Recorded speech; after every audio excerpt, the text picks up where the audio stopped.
ஆண்டவர் TMX முறுக்கு கம்பிகளின் அரசன்.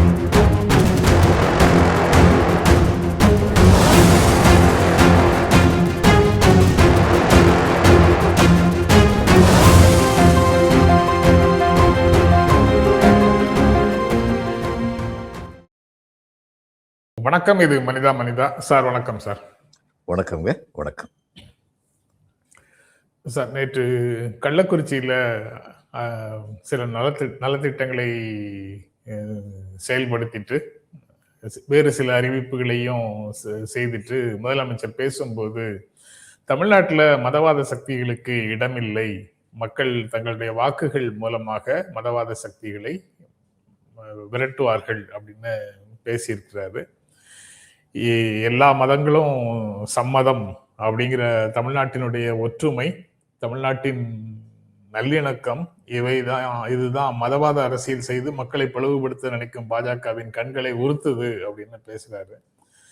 தமிழ்நாட்டில் 2026 தேர்தல் திராவிட மாடல் அரசு இருக்கணுமா வேண்டாமா, MK ஸ்டாலின் தொடர்ந்து பதவியில் நீடிக்கணுமா வேண்டாமா அப்படிங்கிறதுக்கான தேர்தல் தான்.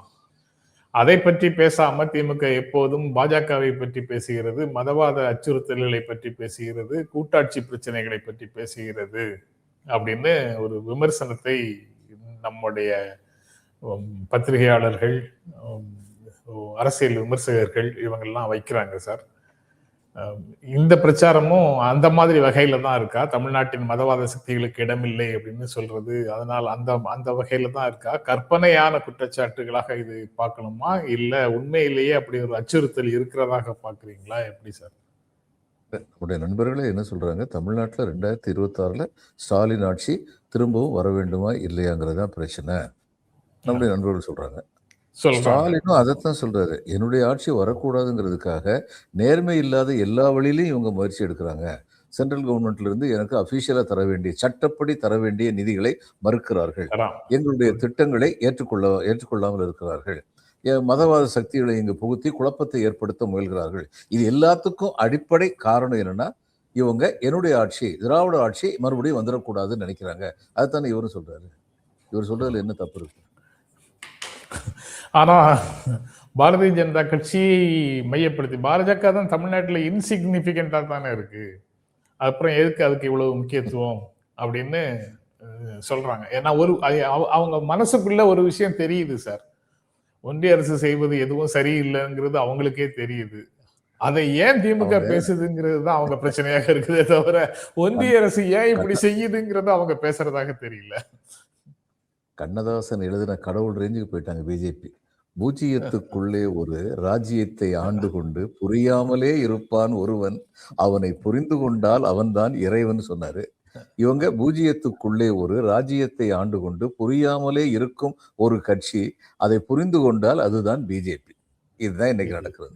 இங்க ஒண்ணுமே இல்லைன்னா சென்ட்ரல் கவர்மெண்ட்ல இருந்து என்னென்ன பண்ண முடியுமோ, ஈடியை கையில வச்சுக்கோ, எலெக்ஷன் கமிஷன் கையில வச்சுக்கோ, இதே இவங்களே முயற்சி பண்ணு, ஜுடிஷியரியை கையில வச்சுக்கிறதுக்கு முயற்சி பண்ணு, அதையெல்லாம் கையில வச்சு என்ன செய்யறாங்க? இந்த ஆட்சியை பலவீனப்படுத்துறதுக்கான ஆயுதங்களை பயன்படுத்துறாங்க. ஆட்சியை பலவீனப்படுத்துவதற்காக விசாரணை அமைப்புகளை பயன்படுத்துறாங்க. இந்த ஆட்சியை பலவீனப்படுத்துவதற்காக இங்கு நடக்கக்கூடிய குற்றச்செயல்களை சட்டம் ஒழுங்கு பிரச்சனையாக பெரியதாக சித்தரிக்கிறார்கள். இதுக்கு எல்லாம் கவுண்டர், இதையெல்லாம் மாற்று கருத்து என்ன, அரசு என்ன செய்யுதுங்கிறத சொன்னா அது பிஜேபிக்கு எதிரான பிரச்சாரமா போகுது. இவங்களை மதவாத சக்தி, நீங்க மைனாரிட்டி சப்போர்ட் எல்லாம் சொல்றீங்க, என்ன பழி சொல்லிட்டே இருக்காங்க. நீங்க இந்து மதத்தை காப்பதற்கான முயற்சிகள் எடுக்கவில்லை, நீங்கள் இந்து மதத்திற்கு விரோதமானவர்கள்னு திரும்ப திரும்ப சொல்றாங்க. நேத்து நியூஸ் 18 விவாதத்துல மார்க்சிஸ்ட் கட்சியிலிருந்து வந்திருந்த நண்பர் ரொம்ப அழகா ஒரு கேள்வி கேட்டாரு. நீங்க RSSக்குன்னு ஒரு பெரிய பில்டிங் கட்டினீங்க, அந்த பில்டிங்கு பக்கத்துல ஒரு கோயில் இருந்தது, அந்த கோயில் போயிட்டா உங்களுக்கு பார்க்கிங் ஸ்பேஸ் வந்துடும் நினைச்சீங்க, உடனே கோயிலை இடிச்சிங்க, நீங்க தான் இந்து மதத்தை காப்பாத்துறீங்களா அப்படின்னு கேட்டாரு. இதுக்கு பதிலே இல்லை. இது எதுக்குமே பதில் சொல்ல மாட்டாங்க. கேள்வி கேட்டா அதை கடந்து போவாங்க. இது நேற்று சன் நியூஸ்ல இதே பொருள் பற்றி பேசுறதுக்கு நான் போயிருந்தேன் சார். அங்க பாஜக ஆதரவு அரசியல் விமர்சகராக வந்திருந்தவர், அவர் பேசும்போது ஏராளமான கோயில்களை நான் இடித்திருக்கிறேன்னு டிஆர் பாலு சொன்னாருன்னு மொட்டையா சொல்றாரு. நெடுஞ்சாலைத்துறையாக இருக்கு நெடுஞ்சாலைத்துறை அமைச்சராக இருக்கும்போது சாலை விரிவாக்கத்துக்கு இடைஞ்சலாக இருக்கக்கூடிய கோயில்களை இடிக்கிறதுக்கு நீதிமன்றத்திலேருந்து உத்தரவு வந்து அவர் இடிச்சிருப்பாரு. அந்த மாதிரியான விஷயங்களை வந்து சொல்லாம மொட்டையாக நான் ஏராளமான கோயில்களை இடித்திருக்கிறேன்னு அவர் சொல்றாரு. அதுல இன்னொன்னு இருக்கு. அந்த கோயில்கள்ல பெரும்பாலானவை அன்ஆத்தரைஸ்டு ஸ்ட்ரக்சர்ஸ். Unauthorised structures. ஆமா. அது ஒரு இன்னைக்கு ஆக்கிரமிப்புக்கு ஒரு லெஜிட்டிமசி வர்றதுக்காக, ஆக்கிரமிப்புக்கு ஒரு அங்கீகாரம் வர்றதுக்காக அந்த பகுதியில ஒரு சிறு கோயிலை கட்டி வச்சுக்கிறது ஆக்கிரமிப்பாளர்களுடைய ஒரு உத்தியாக கூட இருந்திருக்குது பல இடங்கள்ல. ஆமா, அறநிலைத்துறை வந்து கொள்ளையடிக்குதுன்னு சொன்னாங்க. ஒருத்தர் சொன்னாரு, லூட் பண்றாங்க அறநிலைத்துறையை வச்சுன்னு. நான் சொன்னது, அறநிலைத்துறை அமைச்சது வந்து டிஎம்கே கிடையாது, ஜஸ்டிஸ் பார்ட்டி. ஜஸ்டிஸ் பார்ட்டியுடைய மூத்தவங்கள்லாம் யார் தெரியுமா? Deeply religious people. இன்னைக்கு இருக்கிற நம்முடைய information technology minister Palanivel Rajan, இவங்களுடைய தாத்தா பிடி ராஜன் வந்து மிகுந்த மத ஈடுபாடு கொண்ட மதாபிமானி. இந்த இதில் வந்து ஐயப்பன் கோயில் வந்து சிலை செதஞ்சு போச்சு. செதஞ்சதுக்கப்புறம் புது சிலையை பிரதிஷ்டை பண்ணணும்னு நினைக்கும் போது புது சிலையை ஜனங்கள் அக்செப்ட் பண்ணணுங்கிறதுக்காக அவங்க என்ன ரிக்வஸ்ட் பண்ணாங்க, செஞ்ச சிலையை நீங்கள் மதுரையிலிருந்து ஊர்வலமாக போகிறதுக்கு முன்னின்று தலைமையேற்று நடத்துங்க. ஏன்னா பிடி ராஜன் சொல்லிட்டார்னா, அவர் நின்று பண்ணிட்டார்னா அந்த சிலைக்கு அப்படி ஒரு அங்கீகாரம் கிடைக்கும். அந்த அளவுக்கு அவர் வந்து டீப்லி ரிலிஜியஸ். அவங்கெல்லாம் வந்து என்ன சொன்னாங்க, எல்லா கோயில்லையும் பூஜை பண்றவங்களும் ட்ரஸ்டியும் சேர்த்து கொள்ளையடிச்சுக்கிட்டு இருக்காங்க, வரமுறை இல்லாமல் போய்கிட்டு இருக்கு, அதனால அறநிலையத்துறையை கொண்டு வந்து இதெல்லாம் கட்டுப்படுத்தணும்னு சொல்லி சொன்னாங்க. இப்ப சொல்லுங்க, யாருங்க லூட் பண்ணாங்க அப்படின்னா டக்குன்னு சொல்லி அடுத்து வந்து கேள்வியே இல்லாம இன்னொரு பக்கம் போயிடுவாங்க. இதுக்கு பதிலே சொல்ல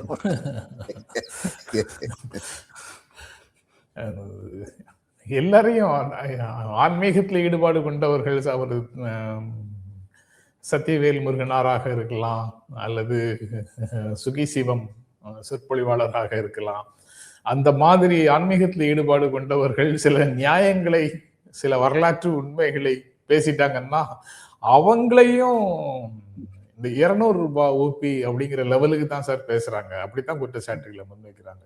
யாருக்கும் எந்த விதமான மரியாதையும் கிடையாது. அறிவுசார் பணிகள் செய்யக்கூடியவர்களை இழிவுபடுத்துவதையே தொழிலாக வச்சு பண்றாங்க.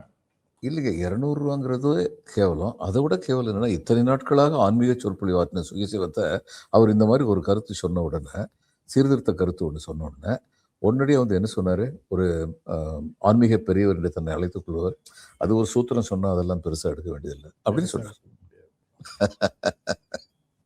யார் சொல்லணுங்கிறதுக்கு அவர்களுடைய பிறப்பு தான் அதிகாரத்தை கொடுக்குது அப்படிங்கிறத இந்திய ஜனநாயகத்தின் ஊடாக நின்று ஓங்கி ஓங்கி முழங்குகிறார்கள் அப்படின்னு தான் பார்க்கணும். அப்ப இதெல்லாம் சத்தம் போட்டு பொய் சொல்றது. அந்த தீபத்தூணில் விளக்கு ஏற்றுவதற்காக அப்படின்னு சொல்லி ஆரம்பிச்சாரு என்னுடைய நண்பர் ராமசாமி வந்து. நான் சொன்னேன், நீங்க விவாதத்துல உண்மையை சொல்லி விவாதம் பண்ணணும், பொய்யை சொல்லி விவாதம் பண்ணக்கூடாது. தீபத்தூண் அப்படின்னு யார் சொன்னது? ஒருத்தர் சொன்னாரு, உடனடியே அது தீபத்தூண் ஆயிருமா? உடைய தீபத்தூண்ல அனுமதி மறுக்கிறாங்க, தீபத்தூண்ல அனுமதி மறுக்கிறாங்க, சத்தம் போட்டு பொய் சொல்லிக்கிட்டே இருக்கக்கூடாது. நான் வழக்கமா வந்து இன்டர்ஃபியர் பண்ணவே மாட்டேன் ஒருத்தங்க பேசும்போது. ஆனா எத்தனை தடவை தான் ஒரு பொய்யை சொல்லும் போது வாயை மூடி கேட்டுக்கிட்டே இருக்கு. அதே நிலைமைதான் சார் அங்க போற எல்லாருக்கும் வருது. உள்ள தலையிடாம இருக்கணும்னா எடுத்த உடனே பொய் சொன்னா அப்படிதான் வருது. ஒரு கட்சி தலைவராக ஒருவர் பேசுறதுக்கும் முதலமைச்சராக பேசுவதற்கும் இடையில உண்டான வேறுபாடை சுட்டி காட்ட போனாலும் சிக்கல் வருது. அவர் கட்சி தலைவர்னு கூப்பிடுவாங்க, முதலமைச்சர் கூப்பிட மாட்டாங்க. அவங்க பேசும்போது இந்த ஸ்டாலின் இருக்கும் வரை, திராவிட மாடல் ஆட்சி இருக்கும் வரை உங்களுடைய மதவெறி ஆட்டத்திற்கு இங்க இடம் கிடையாது அப்படின்னு அசெட் பண்ணி சொல்றாருல சார். அசெட் பண்றது, அசெஷன் தான் இப்ப உங்களுக்கு பிரச்சனையா? அது தேவையா இருக்கு அந்த அசெஷன். அதாவது நான் சின்ன பையனா இருக்கும், எங்க ஊர்ல பெருமாள் கோயில் ஒண்ணு உண்டு. ஒரு மார்க்கெட்டுக்கு நடுவுல அந்த பெருமாள் கோயில், மார்க்கெட் ஃபுல்லா கடை இருக்கும், இந்த பெருமாள் கோயில் இருக்கு. இந்த பெருமாள் கோயில்ல வந்து இந்த பூஜைக்கு வேண்டிய சந்தனம் இதெல்லாம் விற்கிறது வந்து ஒரு முஸ்லீம் அன்பர் தான் வித்துக்கிட்டு இருந்தார் எனக்கு தெரிஞ்சு. நான் வந்து 1977 பெங்காலுக்கு போகிற வரைக்கும் எங்கள் ஊரில் இருக்கும்போது நான் பார்த்துருக்கேன். எனக்கு 25 வயசாகிற வரைக்கும் 7-8 வயசில் விவரம் தெரிஞ்சது பார்த்துருக்கேன். அவர் தான் வித்துக்கிட்டு இருந்தார். அது மட்டும் இல்லை, இதில் கிருஷ்ணலீலா ட்ராமா வந்து எங்கள் ஸ்கூலில் போட்டாங்க. நான் வந்து பாலகிருஷ்ணன் நடித்தேன். அந்த பாலகிருஷ்ணனுக்கு கம்சனை பாலகிருஷ்ணன் வந்து வதம் பண்ணுவான். அந்த கம்சனா நடிச்சது அந்த பூஜை பொருள் வித்துக்கிட்டு இருந்த முஸ்லிம் நண்பருடைய பையன். அவர்தான் கம்சனா நடிச்சாரு எங்க டிராமால. சரி, இப்ப சமீபத்துல கும்பகோணம் 3 நாளைக்கு முன்னாடி போயிருக்கு. அந்த கும்பகோணத்துல கோயிலுக்கு பக்கத்துல அங்க எத்தனையோ அற்புதமான சிற்ப வேலைப்பாடுகள் உள்ள கோயில்கள் எத்தனையோ இருக்கு. அதனால எந்த கோயிலும் சரியானது இல்லை. அந்த கோயிலுக்கு பக்கத்துல என்னுடைய நண்பர்கிட்ட கூட சொன்னேன், போட்டோ எடுத்து அனுப்பு, நான் ஜிபி டாக்ஸ்ல வேணாலும் இதை போடலாம்னு சொல்லி. அந்த இதுல வந்து பூஜை இதெல்லாம் விற்கிறாங்க அந்த கடை. அதுல வந்து பூஜை பொருட்கள் விற்கப்படும் சொல்லி போட்டிருக்கு. கீழே வந்து கடையுடைய பேர் என்ன, சாதிக் ஷாப். அந்த ஓனர் வந்து ஒரு முஸ்லீம். இப்ப பரம்பரையா பக்கத்துல இருந்து எந்த விதமான வேறுபாடும் இல்லாம தான் நம்முடைய ஜனங்கள் வாழ்ந்துகிட்டு இருக்காங்க. இதை குலைக்கிறதுக்கு முயற்சி நடத்துறது வந்து அயோக்கியத்தனம். நத்திங் ஷார்ட் ஆஃப் அயோக்கியத்தனம்.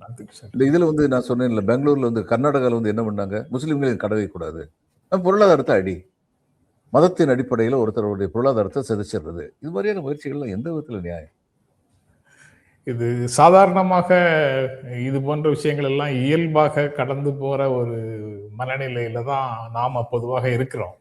ஆனால் இன்றைய சூழல்ல இதெல்லாம் கூட ஒரு பெரிய நல்லிணக்கத்திற்கான கிரவுண்ட் இங்கதான் இருக்கு அப்படிங்கிறத சொல்ற மாதிரி இதெல்லாம் சொல்ல வேண்டியது இருக்கு. இல்லாட்டா முஸ்லிம் கடை வச்சிருக்காருன்னு சொல்றதுல நம்ம வந்து இது தனியாக சிறப்பாக சொல்ற நபர்கள் இல்ல. ஒண்ணுமே. ஆனா இன்றைக்கு அதை சொல்ல வேண்டியது இருக்கு, அதை காப்பாற்ற வேண்டியது அவசியம் அப்படிங்கிற ஒரு உணர்வு வருது. நான் சப் கலெக்டர் இருந்தபோது இந்த மொஹரம் ஊர்வலம் நடக்கும்ல, அந்த கம்பு வித்து எல்லாம் சொல்லி மொஹரம் ஊர்வலம் நடக்கும். அந்த ஊர்வலத்துல வந்து இந்த கம்பு வித்து தெரிஞ்சவங்க யாதவ் கம்யூனிட்டி சேர்ந்த இந்து பையங்க, அவங்கள தான் என்கேஜ் பண்ணுவாங்க. அந்த கம்பு வித்தையெல்லாம் சிலம்பங்கள்லாம் சுத்திக்கிட்டே போறதுக்குங்கிறது அவங்கள தான் என்கேஜ் பண்ணுவாங்க. அடுத்து அந்த மொஹரம் ஊர்வலம் போகும்போது நரங்கிலால் அகர்வாலான்னு சொல்லி அந்த ஊர்ல பெரிய வணிகர் ஒருத்தர் இருந்தார். பைக் கன்வென்ஷன் அந்த வீட்டு முன்னாடி நிற்பாங்க. அத்தனை பேருக்கும் அவர் வந்து இந்த லெமன் ஜூஸ் வந்து கொடுப்பாரு. ஒரு 800-1000 பேர் இருப்பாங்க. அத்தனை பேருக்கு வீட்டில் ரெடியா வச்சிருப்பாங்க. முண்டு டம்ளர்ல முண்டு கொடுப்பாங்க. அத்தனை பேர் சாப்பிட்டுட்டு அதுக்கப்புறம் போவாங்க. இப்படிப்பட்ட நல்லிணக்கம் சர்வசாதாரணமா இந்தியாவில் பல இடங்கள்ல பார்க்க முடியும். இதை கொலைச்சு யாருக்கு என்ன லாபம்? இங்க மனிதநேய மக்கள் கட்சியினுடைய தலைவர், சட்டப்பேரவை உறுப்பினர் பேராசிரியர் ஜவாஹிர்லா, அவருக்கும் சரி எனக்கும் சரி ஒரு குறிப்பிட்ட சீசன்ல கடுமையான முடக்குவாதம் இருந்தது. அது 2 பேரும் நாங்க பேசிட்டு இருக்கும்போது நான் அவருக்கு ஒரு மருத்துவரை நான் யார்கிட்ட ட்ரீட்மெண்ட் எடுக்கிறேனோ அவர் பெயர் அவருக்கு பரிந்துரை செய்தேன். அவர் எனக்கு ஒரு பெயர் பரிந்துரை செய்தாரு. நான் அவருக்கு பரிந்துரை செய்த பெயர் வந்து அப்துல் அலீம். அவர் எனக்கு பரிந்துரை செய்த ஒரு பெயரு ராமசாமி, மருத்துவர் ராமசாமி.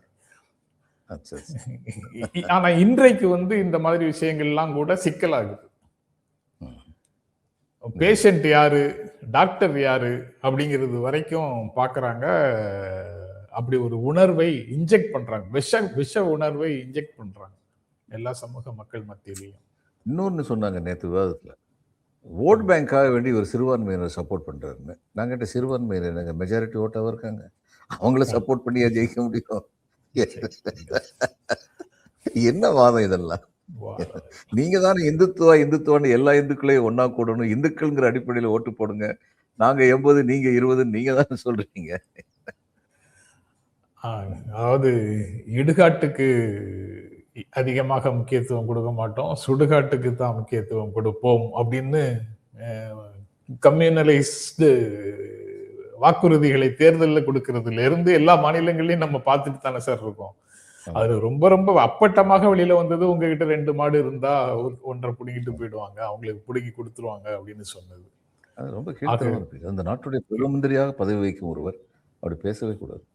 அதை கேட்டுக்கொண்டு தேர்தல் ஆணையம் வாழாவிருந்தது இன்னும் கீழ்த்தரம். எந்த அளவுக்கு நம்முடைய ஜனநாயகம் வந்து சிதைக்கப்பட்டு கொண்டிருக்கின்றதுங்கிறதுக்கு இதெல்லாம் உதாரணம். இந்த மாதிரியான விஷயங்கள் இருக்கு. இங்க தமிழ்நாட்டுல கூட நான் நேற்று பேசும்போது சொன்னது, தமிழ்நாட்டுல கூட அந்த தஞ்சாவூர் மைக்கேல்பட்டி மாணவி தற்கொலை செய்து கொண்ட விவகாரத்தை மதமாற்றம் காரணமாக வந்த அழுத்தங்கள்ல தான் அவங்க தற்கொலை செய்து கொண்டார்கள் அப்படின்னு ஒரு கதையை முதல்ல கிளப்புனாங்க. அதுக்கப்புறம் தமிழ்நாடு போலீஸ் அந்த கேஸை விசாரிக்க கூடாது, அதுல நியாயம் கிடைக்காதுன்னு சொன்னாங்க. சிபிஐக்கு கேஸ் போச்சு.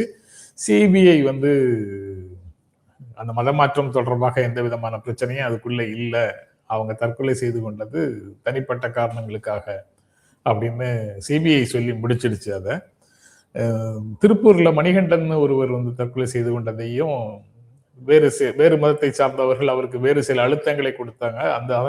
அந்த மன உளைச்சல் காரணமாக அவர் தற்கொலை செய்து கொண்டார். கொண்டு வருவதற்கு முயற்சி செய்தாங்க. அதுவும் தனிப்பட்ட காரணங்கள்னால தான். மத ரீதியான தொடர்பு அதுக்குள்ள இல்லைங்கிறது விசாரணையில தெரிஞ்சு அதையும் அந்த பலூனையும் குண்டூசி வச்சு குத்தி பர்ஸ்ட் பண்ணிட்டாங்க. இப்போ திருப்பரங்குன்றத்துல ஒருவர் தற்கொலை செய்து கொண்டார். கிரிவலம்னு ஒருவர் தற்கொலை செய்து கொண்டார். அதையும் மத ரீதியான பிரச்சனையாக மாற்றுவதற்கு முயற்சி செய்தாங்க. ஆனா அந்த குடும்பத்தினர் வந்து அதை ஏற்காம அவங்கள அனுப்பிட்டாங்க வெளியில. இப்படி ஒவ்வொரு விஷயத்தையும் ஒரு அட்டெம்ப்ட் நடக்குது, ஒரு முயற்சி நடக்குது. நீதி விசாரணைக்கு பிறகு கோர்ட்டுக்கோ சிபிஐக்கோ போய் அது திரும்ப போலீஸ் விசாரணையிலயோ அந்த பபுள் வந்து உடைஞ்சு போகுது. இதை சொல்றீங்களே, கொரோனா சமயத்துல டெல்லியில வந்து ஒரு முஸ்லீம் ஆர்கனைசேஷன் வந்து இன்வைட் பண்ணாங்க சில பேரை, வெளிநாட்டுல இருந்து வந்திருந்தாங்க. அதுல சில பேர் கொரோனா அஃபெக்டடு. முதல்ல வந்து கொரோனா எப்படி வந்தது? ஃபாரின் போயிட்டு திரும்பி வர இந்தியர்கள் இங்க வந்தாங்களே, அவங்க ப்ரிகாஷன் எடுக்காதனால கொரோனா வந்தது. அர்பன் பேஸ்டா இருந்தது, ரூரல் ஏரியாஸுக்கும் அதுக்கப்புறம் பரவுச்சு. சரி, இந்த முஸ்லீம் ஆர்கனைசேஷனால தான் இந்தியாவிலேயே கொரோனா வந்துச்சுன்னு சொன்னாங்க. அதுக்கப்புறம் கோர்ட்ல கேஸ் நடந்து கோர்ட் அதை கண்டம் பண்ணிச்சு அந்த ஸ்டேட்மெண்ட்டை. இந்த மாதிரி நீங்க சொல்லிடக்கூடாது, இவங்களாலதான் இந்தியாவில் கொரோனா பரவுச்சுன்னு சொல்றதுக்கு எந்த முகாந்திரமும் கிடையாதுன்னு கோர்ட் வந்து கண்டம் பண்ணி ஆர்டர் போட்டுச்சு. அந்த கோர்ட் ஆர்டர் வந்து 8வது பத்தியில் சின்ன நியூஸா வரும். முதல்ல இந்தியாவுக்கே முஸ்லீம்கள் தான் கொரோனா கொண்டு வந்தாங்கன்னு நம்முடைய மீடியா அத்தனையிலேயே நியூஸ் வரும். இதுதான் இந்தியா. இந்த மாதிரி சில்மிஷங்கள் தமிழ்நாட்டில் நடக்காது, நடக்க விட மாட்டோம் அப்படின்னு சொல்றது வந்து அதுக்கு இயல்பாகவே தமிழ்நாட்டினுடைய பண்பு அப்படி இருக்குது. அதை மீறி இவங்க அந்த அந்த பண்பை குலைப்பதற்கு முயற்சி செய்தாலும் அரசு அதை பார்த்து கொண்டு சும்மா இருக்காது அப்படின்னு முதலமைச்சர் சொன்னதை வெவ்வேறு விதமாக அவங்க இன்டர்பிரேட் பண்ணிட்டு இருக்கிறாங்க. இந்த மதத்துக்கு எதிரானவர்கள்னு சொல்லிட்டு இருக்கிறாங்க. ஓகே சார், அது திரும்பவும் அடுத்த இன்று நாளைக்கு திரும்பவும் அதை பற்றி பேசுவாங்க அப்படின்னு நினைக்கிறேன். அந்த பேச்சு வரும்போது திரும்பவும் அதை பத்தி பேசலாம் சார். இது தவிர தேர்தலை ஒட்டி கூட்டணி தொடர்பாக வரக்கூடிய சிக்கல்களும் நிறைய செய்திகளாக இருக்கு. அது எல்லாத்தையும் குயிக்கா பார்த்துட்டு முடிச்சிடலாம் சார். டிடிவி தினகரன் தேசிய ஜனநாயக கூட்டணிக்கே எங்களை திரும்ப வர சொல்லி அண்ணாமலை என்ன பார்க்கும் போதும் பேசுறாரு, தொலைபேசியிலையும் பேசுறாரு. ஆனா நாங்க அந்த மாதிரிலாம் முடிவெடுக்கல அப்படின்னு சொல்றாரு. செங்கோட்டையன் அங்க வர்றதுக்காக அங்க கூப்பிடுறாரு அப்படின்னு சொல்றாரு. ஆனா அண்ணாமலையை நேர்ல சந்திக்கும் போது, அவர் வீட்டுல போய் சந்திக்கும் போது, அங்கு டின்னர் சாப்பிடும் போது நாங்க தனிப்பட்ட நண்பர்களாக பேசுகிறோம் அப்படின்னு சொன்னாரு. அரசியல் பேசல, கூட்டணி பேசலன்னு சொன்னாரு. இப்போ அவர் நேர்ல பார்த்தாலும் இதைத்தான் பேசுறாரு, தொலைபேசியிலையும் இதைத்தான் பேசுறாருன்னு சொல்றாரு. எனக்கு அதை படிக்கும்போது ஒரு சின்ன டவுட் வந்தது. உண்மையிலேயே வேற விஷயங்களை பேசிட்டு தேசிய ஜனநாயக கூட்டணிக்கு அவர் என்ன கூப்பிடுறாருன்னு ஒரு செய்தியை அவரை காப்பாத்துறதுக்காக இவர் சொல்றாரா, அவருக்கு சாட்சி சொல்றாராங்கிறதும் எனக்கு புரியல. சின்ன வயசுல எனக்கு சொல்லி கொடுத்த இறை வணக்க பாடல்கள் 2 இருக்கு. இது இப்ப ரொம்ப பொருந்தது. தினகரன் சொல்றது வந்து எப்படி இருக்குன்னா, அடிய பாதம் நின்றாடிய பாதம் நின்னுகிட்டே ஆடிக்கிட்டு இருக்காரு. அதுதான் தினகரன். அவரு செங்கோட்டையன் வந்து திருஞான சம்பந்தர் சொன்னாரு, சிக்கன பிடித்தேன் எங்களும் அருளுவதினியே அப்படின்னு கேட்டாரு. அது மாதிரி இவர் விஜய சிக்கன பிடிச்சிருக்காரு. அதனால அவங்க வந்துருவாங்க, இவங்க வந்துருவாங்க சொல்லிட்டு இருக்காரு. வேடிக்கைகள், வினோதங்கள், கொள்கை என்பதை பற்றிய பேச்சே இல்லாமல் அரசியல் பேசுகின்ற தோனி. இதுதான் நடக்குது இப்ப இவங்க. செங்கோட்டையன் சொல்றது, பொங்கலுக்கு பிறகு அதிமுக கூடாரமே காலியா போகும், எல்லாருமே இங்க வந்துருவாங்க, அங்க வந்து வேட்பாளர் கிடைக்காது.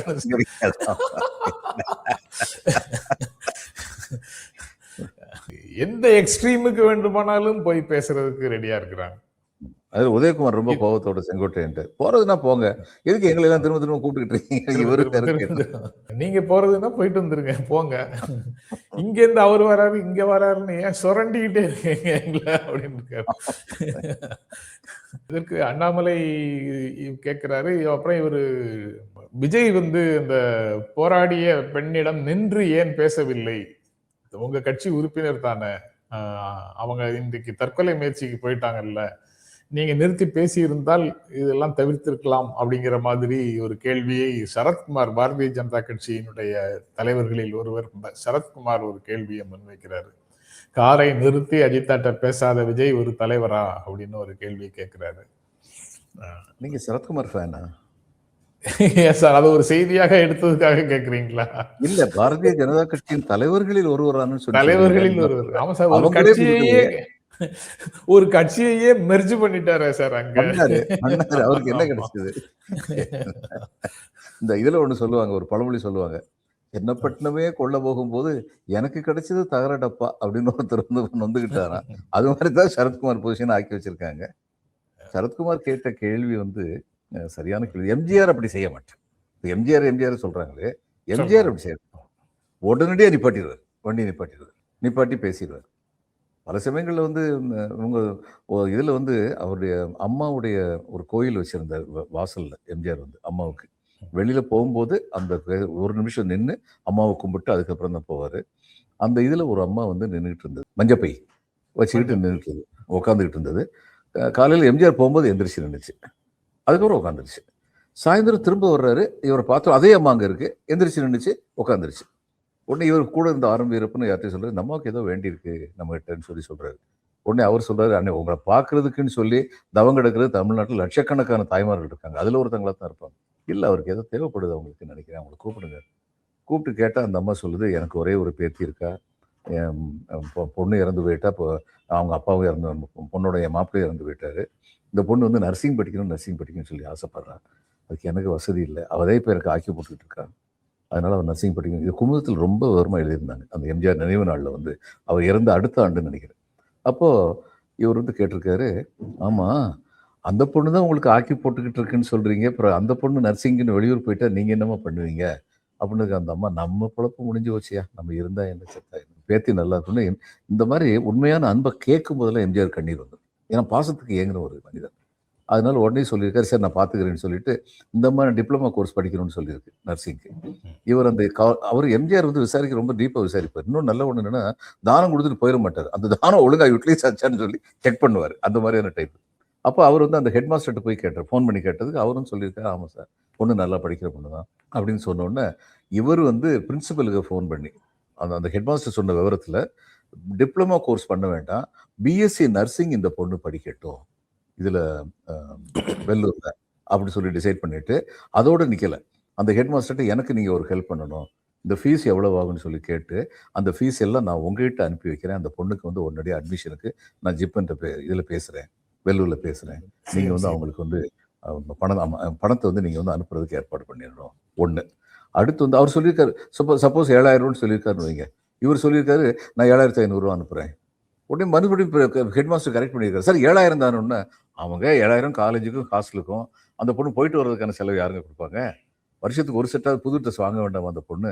இவ்வளவு பண்ணிட்டு இன்னொன்று அந்த அம்மா பேரில், அந்த பாட்டி பேரில் மாதம் 100 ரூபா வட்டி வர்ற மாதிரி ஏற்பாடு பேங்க் மேனேஜர்கிட்ட பேசி இவ்வளவு ஏற்பாடு பண்ணார். ஒரு அம்மா ஏதோ நின்றுகிட்டு இருக்காங்கன்னு சொல்லி புறந்தள்ளிட்டு போகாம. இப்போ எம்ஜிஆர் படத்தை போட்டுக்கிறாங்க. நான் எம்ஜிஆர் வந்து பொலிட்டிக்கலி ஹீஸ் அ கிளவுன் அப்படின்னு அடிக்கடி சொல்லியிருக்கேன். I still hold that opinion.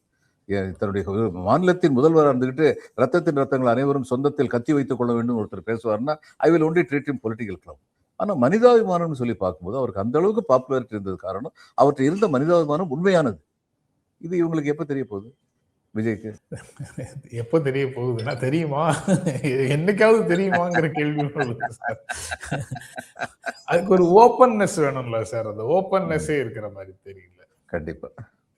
Okay sir, நாளைக்கு தொடர்ந்து பேசுவோம் சார். ரொம்ப நன்றி. வணக்கம் சார். வணக்கம்.